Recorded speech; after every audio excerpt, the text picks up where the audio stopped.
Hey les Phoenixous, ici le Phoenix en chien et en plume. Aujourd'hui, retour sur le tome 15 de Kaiju numéro 8.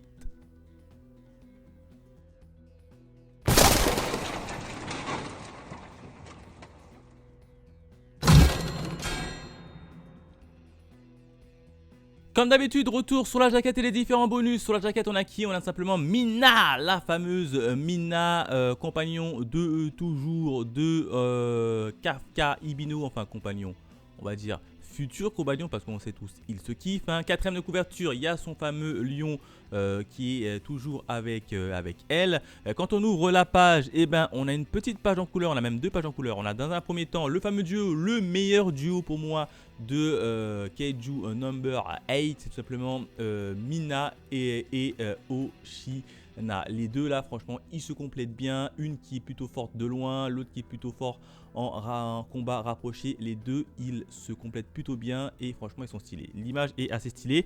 Quand on tourne, on a une double page où on peut voir notamment tous nos compagnons et les personnages principaux en forme de chibi. Et franchement, c'est assez sympa. C'est sympa, c'est cool. Il y a du Kafka, il y a du Kikoru, t'as du Narumi. Franchement, c'est assez cool, assez sympa en mode chibi. Ça, franchement, ça fait plaisir. Et en termes de bonus, quand on tombe la jaquette, évidemment, on a comme d'habitude une petite bande dessinée au dos de la jaquette. Donc ça, franchement, ça fait plutôt plaisir. Donc pas mal de bonus, pas mal de pages en couleur. Et puis c'est tout. Hein. Et on démarre directement avec la partie review.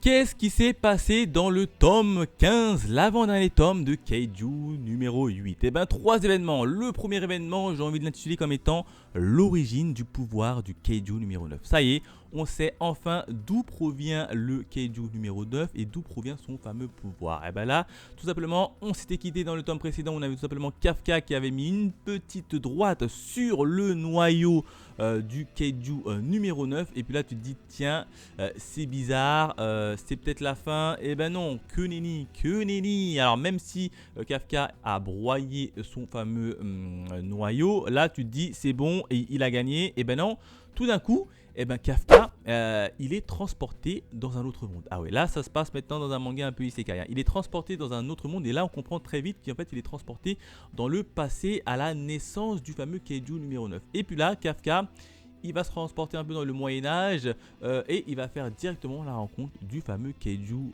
numéro 9, mais en mode vraiment petit, hein, vraiment en mode début.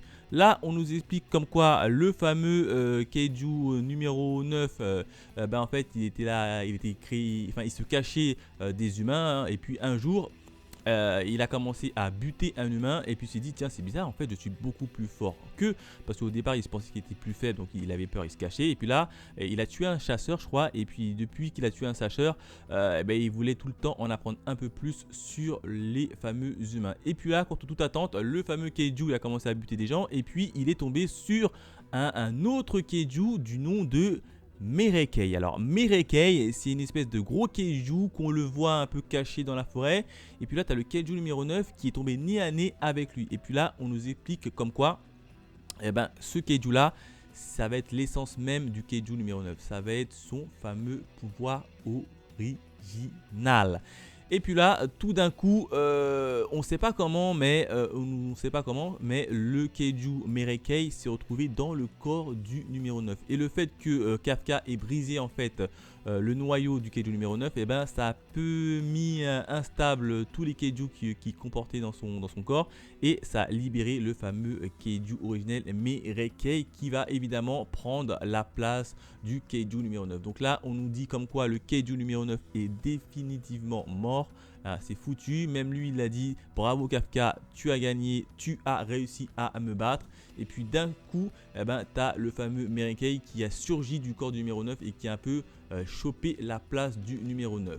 Le deuxième événement, j'ai envie de l'intituler comme étant un nouvel adversaire. Et oui, hein, puisque une fois que le Kaiju numéro 9 est maintenant décédé et qu'on a vu un peu son passé, comment ça se fait qu'il est devenu méchant et pour quelles raisons il est devenu méchant et son fameux pouvoir originel qui est le Kaiju Merekei, là on va en apprendre un peu plus cette fois-ci sur le Keiju justement Merekei. On est toujours dans le passé, hein, dans le monde un peu isekai où t'as Kafka qui va tomber sur une guerre. T'as les humains qui se battent contre un Keiju. Donc là on apprend que les Keiju existaient depuis le Moyen-Âge.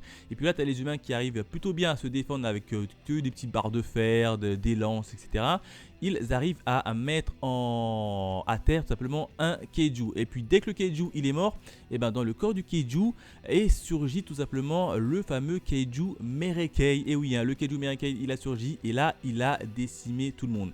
Et durant le rêve d'ailleurs, durant le voyage dans le passé, on a vu un peu l'ancêtre de Oshina. Alors on ne sait pas si c'est l'ancêtre de Oshina, mais en tout cas il avait la même tronche, les mêmes yeux, et même Kafka il a dit tiens c'est bizarre, il ressemble beaucoup à Oshina, c'est peut-être l'un de ses ancêtres. Donc là on peut voir que le Keiju Merekei il est sorti, il a jailli du corps du Keiju qu'ils avaient réussi à abattre.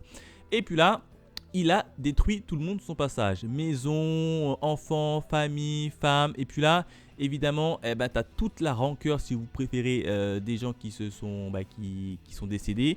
Toute cette rancœur s'est transformée en Keiju, hein, le fameux petit Keiju un peu papillon qui est rentré dans le corps de Kafka. Et en fait, c'est tout simplement la rancœur de tout le monde qui a vu toute sa famille se faire littéralement écrasé par le fameux Keiju Merekei. Et donc en fait, si vous préférez, le Keiju qui est en Kafka, c'est la concentration de la haine viscérale que les humains du Moyen-Âge ont envers le fameux Merekei qui ont buté toute leur famille. Et puis là, tout simplement, si vous préférez, on comprend un peu plus les choses. C'est tout simplement que le Keiju qui était enfermé dans Kafka, il veut littéralement se venger du Keiju numéro 9. Pourquoi ? Tout simplement parce que le Keiju numéro 9 abritait le fameux Keiju Merekei qui est responsable de la mort de toute leur famille. Je ne sais pas si vous m'avez suivi, mais grosso modo, on a d'un côté le Keiju qui est enfermé dans Kafka qui veut se venger de tout le mal que Merekei a fait, qui lui-même était enfermé dans le Keiju numéro 9. Maintenant que le Keiju numéro 9 est tombé, le Keiju Merekei est sorti et c'est pour ça que tout simplement ils veulent le buter. Là, on nous apprend pas grand chose sur le fameux Keiju. Alors on sait que le Keiju il est assez puissant, il a plusieurs bras, son design il est assez stylé. Et puis là, contre toute attente, le fameux Keiju il pulvérise Kafka, il l'envoie dormir à l'autre côté du mur. Bam! Kafka il a plus de bras, il l'envoie dormir à l'autre côté du mur. Et là on nous apprend comme quoi que Kafka il est mort. Ah clairement, hein, Kafka il est mort. Son cœur ne réagit plus, il n'y a plus rien. La tour de contrôle, il dit Kafka c'est fini, il n'y a plus de vie pour lui, il est mort. De l'autre côté, t'as Mina qui récupère son fameuse arme géant qui essaye de arroser évidemment le Keiju Merekei.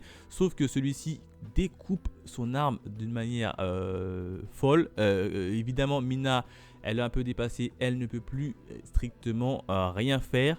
Et il a fallu évidemment l'intervention et l'arrivée de Oshina et de Narumi, hein, les deux plus forts en termes de combat rapproché. Ils arrivent, même s'ils ne peuvent pas se piffrer, ils arrivent et puis ils vont tout simplement aider Mina. C'est une dinguerie. Ah, j'ai bien adoré leur arrivée. Les deux, ils se chamaillent tout le temps. Ils arrivent et ils vont essayer de mettre plein dans la poire du fameux Keiju Merekei. Mais ce qui est assez intéressant, c'est que le pouvoir Merekei, il a un petit pouvoir. Alors on ne nous a pas encore dit c'est quoi, mais dès qu'il te place en fait des mots sur toi, il est capable de te couper et de t'ouvrir en deux, rien qu'en claquant des doigts. Donc le gars, le fameux Keiju en question, Merekei, il est puissant de ouf. Lui, c'est le Keiju ultime. Enfin, le troisième événement, j'ai envie de l'intituler comme étant le dilemme. Et oui, hein, on est toujours en pleine guerre avec le fameux Keiju Merekei, hein, le Keiju 0, hein, j'ai envie de l'appeler comme ça maintenant, le Keiju 0, puisqu'a priori, c'est le Keiju originel, le Keiju, le tout premier Keiju qu'on a décelé.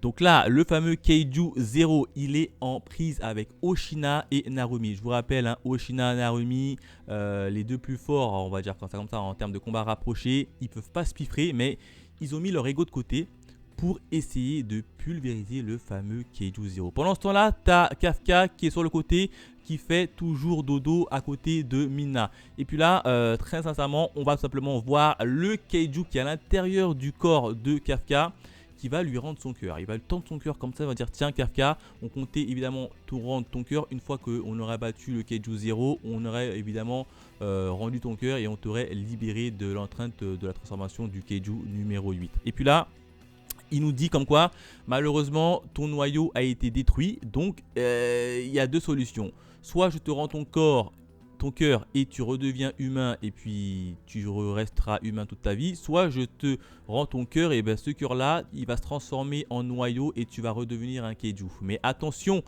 évidemment c'est irréversible. Donc là Kafka il a deux choix. Soit il devient humain et puis il reste humain. Soit il devient kaiju et puis il reste kaiju. Puis là le choix était vite fait pour Kafka. Hein. Sincèrement il dit c'était vite fait. Hein, puisque d'un côté si il reprend son corps d'humain, il sort, il se réveille très bien. Mais le problème c'est qu'en face de eux, il y a le fameux kaiju numéro 0 qu'on n'arrive pas à buter. Donc évidemment, il va buter tout le monde, le kaiju numéro 0, et puis tout le monde, l'humanité aura perdu. Donc du coup, il s'est dit, bon, vu que j'ai pas trop le choix, je veux récupérer mon cœur, mais pour le transformer en noyau de kaiju. Et évidemment, il restera kaiju toute sa vie. Hein. Ça a été dit, ça a été confirmé. Là, il récupère le cœur et le transforme en son noyau. Évidemment, Kafka, il se réveille, il voit ses potes en face, surtout notamment Narumi et Oshina. Depuis pas mal de temps, ils se battent contre un kaiju hyper badass, il arrive à bloquer toutes leurs attaques. C'est très très compliqué. Même Narumi qui a un petit pouvoir de pipi qui est capable de déceler un peu à l'avance les attaques de l'adversaire. Mais lui, le gars, il est en souffrance. Il est en souffrance. Et puis là, il s'est dit, t'inquiète pas, je vais tout donner comme ça en même temps, grâce à mes pipis, je vais envoyer des informations à la tour générale qui pourra mettre évidemment un plan même si je meurs. Là, franchement, les deux beaux gosses, hein, Oshina, Narumi, ils ont mis leur ego de côté, ils ont tout fait pour résister un maximum et envoyer des informations un maximum à la tour générale jusqu'à que Kafka puisse se réveiller. Et puis là, contre toute attente, t'as Narumi qui se fait choper par le kaiju 0. Hein. Il se fait littéralement laminer. On pense que tout va s'arrêter. Et puis là, t'as Kafka qui arrive sur le côté. Il met une droite au kaiju 0. Magnifique. Et c'est comme ça que le manga se termine. Voilà ce que je pouvais dire sur le tome 15 de Kaiju numéro 8, l'avant-dernier tome. Il s'est passé pas mal de trucs. On a enfin les origines du Kaiju numéro 9, hein, d'où il tire sa puissance, comment ça se fait qu'il est devenu méchant. Évidemment, le fameux Merekei, hein, le Kaiju originel, hein, le Kaiju 0 comme je l'appelle. Franchement, alors j'ai un truc que j'ai pas compris. C'est comment ça se fait que le kaiju originel il existait déjà, d'où il provient. Ça nous a pas été expliqué. On sait juste que comme quoi le kaiju numéro 9 il était là, il se baladait, il est tombé nez à nez avec Merekei, mais on nous a pas dit comment Merekei lui a existé. Hein. On nous a seulement dit comment le kaiju qui est enfermé dans le corps de Kafka provenait d'où, hein. Mais le Merekei lui, à contrepartie, on sait juste qu'il a jailli d'un kaiju comme ça, comme par magie, mais on ne sait absolument rien de sa naissance. Mais en tout cas, le fameux Merekei, il est puissant. Le gars, il est badass. Ah, sincèrement, il est même plus badass que le kaiju numéro 9. Même le kaiju numéro 9 a admis ne rien pouvoir faire face à Merekei. Et pour vous dire que le kaiju numéro 9, il est très intelligent et très badass, il ne peut rien faire contre lui. Donc là, franchement, assez intéressant. Donc on a quand même pas mal de réponses. Et ça, franchement, ça fait plaisir. En tout cas, c'est l'avant-dernier tome. Donc tout va se conclure dans le tome 16. Hein, le tome suivant que j'ai hâte de le lire. Évidemment, je vous ferai la review, l'ultime review de Kaiju number 8 sur cette chaîne-ci. Voilà ce que je pouvais dire sur Kaiju number 8. En termes de notes, personnellement, je l'aurais mis 5 sur 5. Franchement, je l'aurais mis 5 sur 5 en termes de notes. N'oubliez pas de liker la vidéo et de la partager pour me soutenir. Quant à nous, on se retrouve très vite pour de nouvelles aventures. Allez, bye mes fameux Kaiju.